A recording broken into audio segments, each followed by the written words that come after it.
దేవునికి మహిమ కలుగును గాక. ఏంటంటే యేసులో మనకి ఏముంది? జయమే ఉంది. ఆల్రెడీ జయించేసిండు, ఈ లోకాన్ని జయించేసిండు. ఈ లోకం యొక్కయు పరలోకం యొక్క సర్వ అధికారం ఆయనకి ఇవ్వబడ్డదంట. కనుక ఈ లోకాన్ని ఏం చేసిండో మనం జయించి ఉన్నాము. ఆమె మన తండ్రి జయించినట్టుగా మనం కూడా ఈ లోకం మీద మనకేముంది? జయం ఉంది.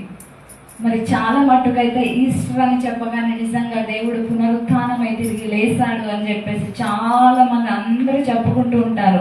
కానీ ఒక్కరోజే చెప్పుకుంటారు, మిగతా డేస్ అన్ని మళ్ళీ తర్వాత మర్చిపోతారు కదా.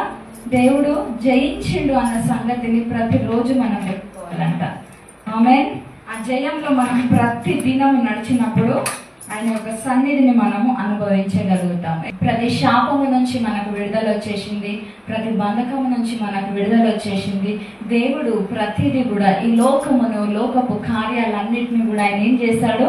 జయించి ఉన్నాడు. హల్లెలూయా.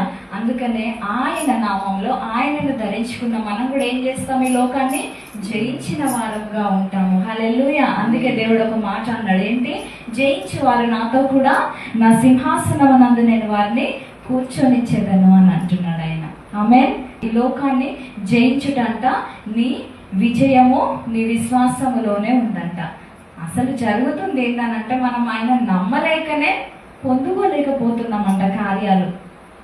దేవుని యొక్క పునరుత్థానముని మనము నమ్మలేక, పునరుత్థానంలో ఉన్న శక్తిని మనం ఎప్పుడైతే తెలుసుకుంటామో అప్పుడు మన జీవితంలో కార్యాలు అనేది జరుగుతాయి. నీకు మరణంకి పునరుత్థానంకి విలువ తెలియకుండా ఉన్నప్పుడు దేవుడు ఎందుకు కార్యం చేస్తాడు కదా.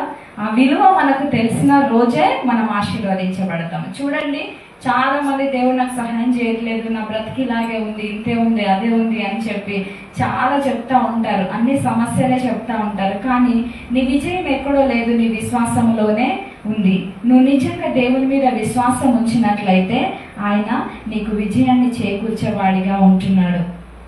ఆయన యొక్క మరణం, పునరుత్థానము అసలు అది నువ్వు ఎంత రోజు రోజు గుర్తు చేసుకొని నువ్వు దానికి ఎంత రెస్పెక్ట్ చేస్తే, నీకు ఎంత తెలిస్తే, ఒక పునరుత్థానంలో ఉన్న జీవాన్ని నువ్వు ఎంత వెతికితే నీకు అంత దొరుకుతుంది అంట ఆయనలో. హల్లెలూయా.